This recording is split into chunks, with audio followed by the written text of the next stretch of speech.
Happy Lord's Day, everyone! Welcome po sa ating online worship celebration. Nagagalak po kami na makasama muli kayo sa ating pagpupuri at pagsamba sa ating Panginoon. Kaya sa pagkakataong pong ito, sabay-sabay tayong magpapasalamat at magpupuri sa ating Panginoon.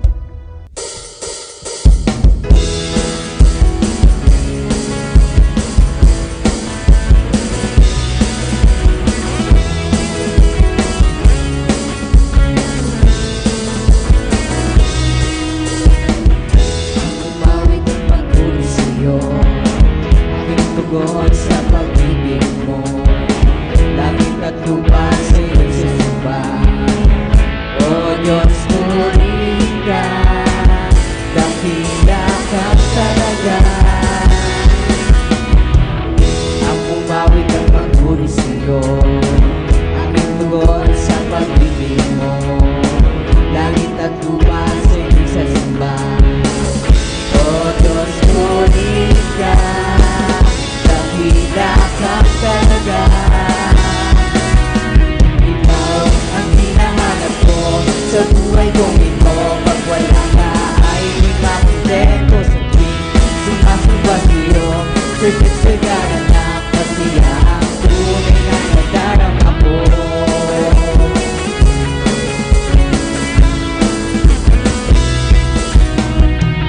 Ang banal na tahanan mo, hinahanap ng puso ko, kaligayahang di kayang gawin.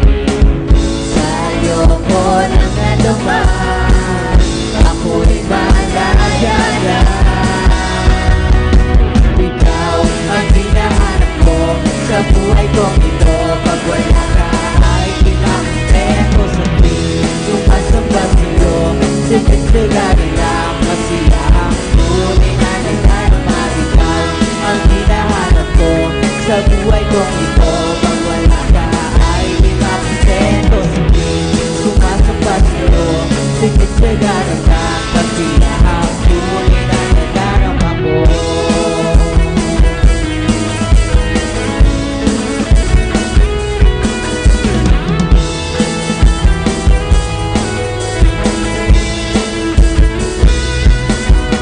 Ikaw ang aking gusto, hindi magkukulang, sapat na. At higit pa, biyaya mo'y sigana at umaabaw, sapat na. At higit pa, sapat na sa lahat kung pangangailangan. Higit pa sa lahat kung inaasahan. Wala nang mamahilig pa pagkat higit sapat na. Higit sapat na. Ikaw ang aking gusto, hindi magkukulang, sapat na. At higit pa, biyaya mo'y sigana at umaabaw, sapat na. At higit pa, sapat na sa lahat kung pangangailangan. Higit pa sa lahat kung inaasahan. Wala nang ang mahilig pa pagkat higit sapat na. Higit sapat na. Wala nang ang mahilig pa pagkat higit sapat na. Higit sapat na. Wala nang ang mahilig pa pagkat higit sapat na. Higit sapat na. At higit pa. Oh, oh, oh.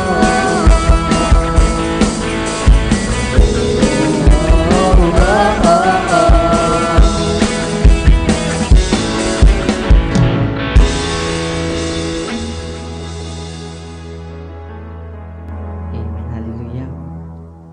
Patuloy po tayo sa pag-awit ng awiting pagsamba sa ating Panginoon. Tunay nga, Panginoon, na sa pangalan mo may kalakasan, sa pangalan mo may kaligayahan, sa pangalan mo may pag-asa, sa pangalan mo may kagalingan, at sa pangalan mo, Panginoon, ay may katagumpayan.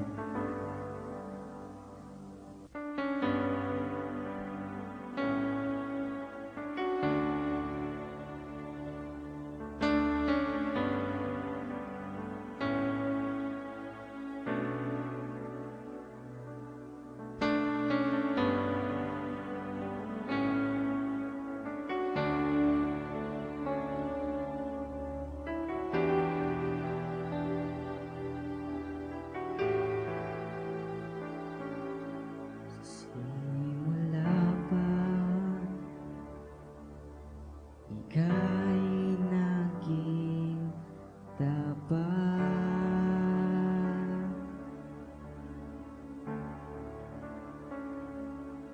At palaging pag-ibig mo'y sapat nung ikaw ay dumating.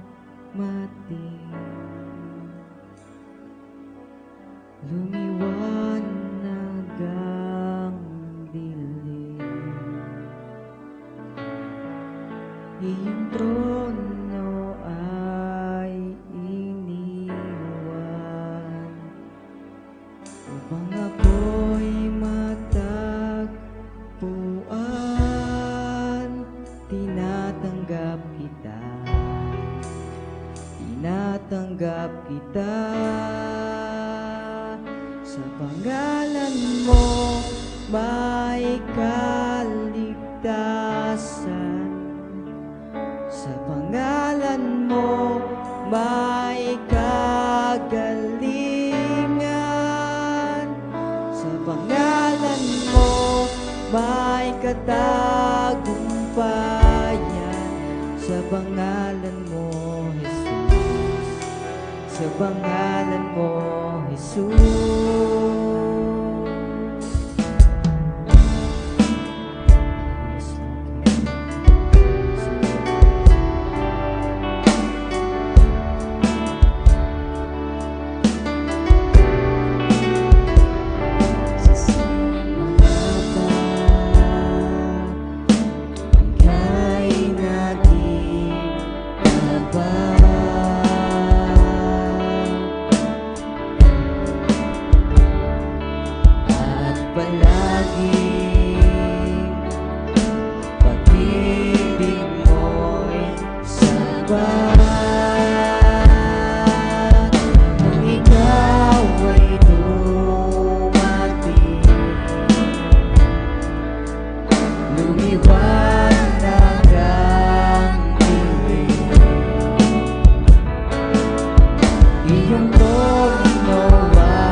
welcome to send your tithes and offering and your seed to the man of God.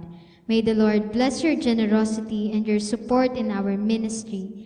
Kindly send your seeds and your tithes into this GCash account number, 0912-7327627. God bless you bountifully.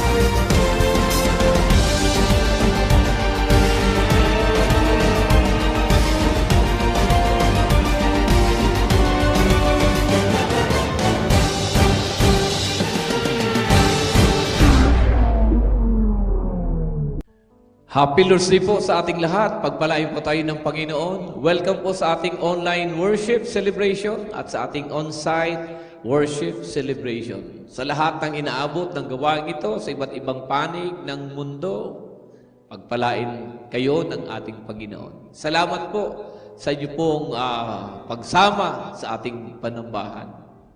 Sa mga kapatid natin dyan sa ating church family, sa Carson, California, kila Brother Dante, sa inyo pong family, God bless you. Enjoy our online celebration. Sa Brunei, kila Sister Evelyn, sa Japan, sa Korea, at sa iba pang mga lugar, kahit sa kamay nila. Thank you, Lord.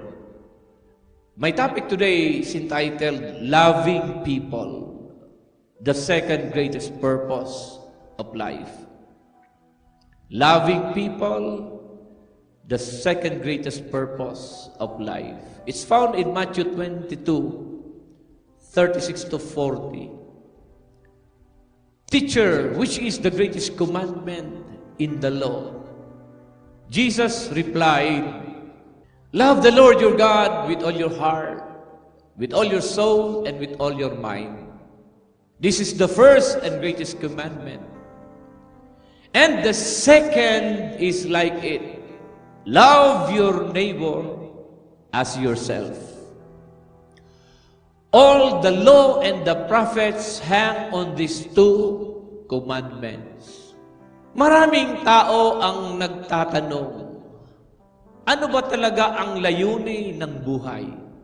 Bakit tayo narito? Para saan ang lahat ng ito? Sa nakaraang pangangaral ko, natutunan natin na ang greatest purpose of life is to love God.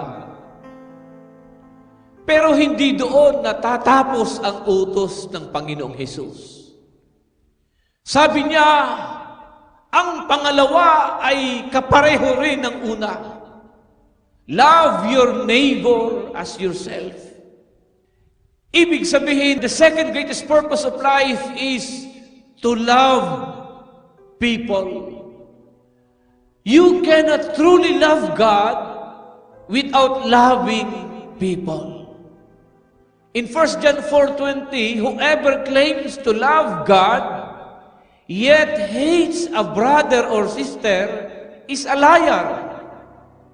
For whoever does not love their brother and sister whom they have seen cannot love God whom they have not seen. Kapatid, kung sinasabi mong mahal mo ang Diyos, pero hindi mo kayang mahalin ang kapwa, ay mali. You cannot love God and gossip about people. You cannot worship on Sunday and hate on Monday. You cannot say, I love you, Lord, but refuse to forgive your brother or your sister. Ang tunay na pagmamahal sa Diyos ay nasusukat sa pagmamahal sa kapwa. People are not projects, they are our purpose. Minsan, iniisip natin na ang goal sa buhay ay maging successful, makaipon, magkabahay, makapag-travel, makapagtapos ng pag-aaral. Pero ang sabi ni Jesus, ang tunay na tagumpay, ang tunay na success ay hindi kung gaano kataas ang naabot mo, kundi gaano mo kamahal ang mga tao sa paligid mo. 1 Corinthians 13 verse 2, if I have faith that can move mountains, but do not have love, I am nothing. Pwedeng magaling ka, talented ka, influential ka, pero kung wala kang pag-ibig sa kapwa, wala yang saysay. People are not interruptions. They are the mission. Hindi sila sagabal, sila ang layunin. Loving people is not always easy, but it is always right. Magpakatotoo tayo, mga kapatid. Minsan, ang hirap magmahal. Minsan, mahirap mahalin ang mga taong mayabang. Mahirap mahalin ang mga nanakit sa iyo, nagchismis sa iyo, gumawa ng kwento laban sa iyo. Minsan mahirap mahalin ang mga hindi nagpapakita ng appreciation. Pero tandaan mo ito, kapatid. God did not call us to love only the lovable. He called us to love like Him. Luke 6:32 to 33. If you love those who love you, what credit is that to you? Even sinners love those who love them. Jesus loved the unlovable. He forgave those who crucified Him. Pinatawad niya yung mga nagpako sa Kanya sa krus. He loved even His enemies. True love is not just affection, it is action. Even when it is hard. Kahit mahirap, pero aksyon na natin ang magmahal. Even when it is inconvenient. Loving people reflects God's heart to the world. Alam mo bang ang pagmamahal mo sa tao, ang isa sa pinakamakapangyarihang patotoo ng Diyos? John 13:35, ang sabi ng Biblia, by this everyone will know that you are my disciples if you love one another. Hindi sinabing makikilala tayo sa dami ng Bible verses na alam natin. Hindi sinabi na makikilala tayo dahil sa galing ng preaching o sa laki ng simbahan. Makikilala tayo bilang mga tagasunod ni Jesus kung paano tayo magmahal. Kapag pinili mong magpatawad, kapag pinili mong magbigay, kapag pinili mong manahimik kaysa makipag-away, pinili mong magpasensya, magpahinuhod, magparaya, kapag pinili mong unahin ang iba kaysa sa iyong sarili, doon masisilayan ng mundo ang puso ng Diyos. Loving people means taking action. Ang pagmamahal ay hindi lang salita, ito'y gawa. 1 John 3:18. Let us not love with words or speech, but with actions and in truth. Ano yung mga practical na pamamaraan to love people? Mga praktikal na bagay na pinita natin gawin to express our love to other people. Una, listen more than you speak. Minsan, ang kailangan lang ng tao ay may nakikinig sa kanila. May mga taong bigat ng problema, parang sasabog yung puso.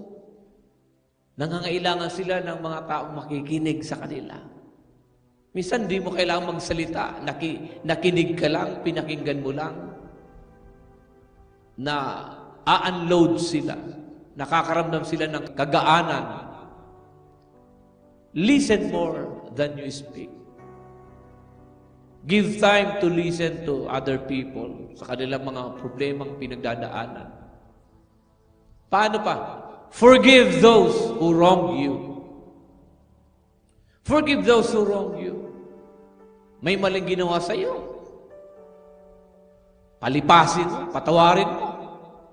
Let go of bitterness. Choose peace. Huwag magtanim ng sama ng loob. Magpatawad. Tao din lang yan, nagkakamali, nagkukulang. Pasensyahan mo na lang. Help those in need. Tumulong ka sa mga nangangailangan. Kung may kakayahan kang tumulong, gawin mo. Hindi mo kailangan maging mayaman para makatulong. Kahit anong meron ka. Meron kang mga pinaglumaang damit dyan na hindi mo na sinusuot. Maraming mga tao sa paligid natin walang sinusuot na damit. Meron kang hindi ginagamit na tsinelas. Meron ka ng hindi ginagamit na sandalyas o sapatos. Yung mga masisikip na dahil mataba ka na ngayon. Give, share those blessings to other people. Kung ano may tutulong mo. Encourage the discouraged. Yung mga nadi-discourage, mga nawawalan ng loob, nawawalan ng gana sa buhay. Kahit simpleng mensahe, simpleng tapik sa balikat, sabihin mo, kaya mo yan. Kaya mo yan. Malaki ang epekto. Be present. Your time is one of the most valuable expressions of love. Maging present ka. Sa mga mahal mo sa buhay, kamag-anak mo, mga anak mo, kapatid mo, kaibigan mo, be present. Na nandoon ka sa panahon sila ay may kabigatan, sa panahon sila ay may labang pinagdadaanan. Be present. Let them know they are not alone. And the best way to prove you love to people, that people I am talking about could be your parents, children, siblings, relatives, classmates, friends. The best way to love them is bring them to the feet of Jesus. Invite them. Share to them God's message of salvation. Itong pinaka-the best. Hindi lang ang pagtulong sa kanila, hindi lang ang paggawa ng mabuti sa kanila, pagdamay sa kanilang mga kalungkutan. Para sa akin, the best way to love people, ilapit nyo sila sa Panginoon. Dalhin natin sila sa pakikipagrelasyon kay Kristo. Imbitahan mo kaibigan mo. Imbitahan mo kamag-anak mo. Imbitahan mo kaklase mo. Let's love them. Let's bring them to the feet of Christ. Invite them. Do not waste your life on lesser things. Kapatid, hindi masama ang mangarap. Hindi masama ang umangat. Pero huwag mong kalimutan, the two greatest purpose of life ay ang magmahal sa Diyos at magmahal ng ating kapwa. Kapag natutunan mong magmahal ng totoo, hindi lang ang Diyos, kundi ang kapwa mo, diyan mo mararanasan ang tunay na kabuluhan ng buhay. Who do you need to love today? Baka mayroong taong kailangan mong patawarin. Huwag mo nang patagalin pa, patawarin mo na. Baka may kapatid sa pananampalataya na kailangan mong kumustahin. I-reach out mo na, kapatid. Baka may pamilya kang matagal mo nang hindi nilalapitan, hindi nakakausap. Tawagan mo, kausapin mo. O baka meron kang kakilalang kaibigan na hindi paligtas. Do not delay. Do not wait. Do not say, I love God, but hate His people. Let us be known for radical love, sacrificial love, Christ-like love. In 1 Corinthians 13, verse 13, and now these three remain, faith, hope, and love. But the greatest of this is love. Habutin natin sila, mahalin natin ating kapwa. Tayo po'y manalangin, Panginoon, salamat po sa pagmamahal mo sa amin. Turuan mo kami, hindi lang magmahal sa iyo, kundi magmahal sa mga taong inilalagay mo sa buhay namin. Bigyan mo kami ng puso na mapagpatawad, mapagbigay, at mapagpakumbaba. Gamitin mo kami upang maipadama ang pag-ibig mo sa isang mundong puno ng galit at pagkawatak-watak. Sa pamamagitan ng aming pagmamahal sa kapwa, naway makita ng mundo na kami ay iyong mga anak. Sa pangalan ni Jesus, Amen. Palakpakan natin ng Panginoon, magsitayo, itaas ang mga kamay at ako'y nagdideklara. Ang kapayapaan ng Panginoon ay sumaating lahat, ang panatag na puso, ang matiwasay na pag-iisip, ang masayang kalooban at malakas na pangangatawan, ang pinagpalang buhay at kabuhayan ay dumaloy sa iyo at sa iyong sambahayan. Pakaingatan ka ng Diyos sa isang buong linggong darating, at ang kapayapaan niya maghari sa atin. Tanggapin natin lahat ito sa pangalan ng Ama, ng Anak at ng Espiritu Santo. Lahat ay magsabi ng Amen. Happy Lord's Day, Happy Lord's Day.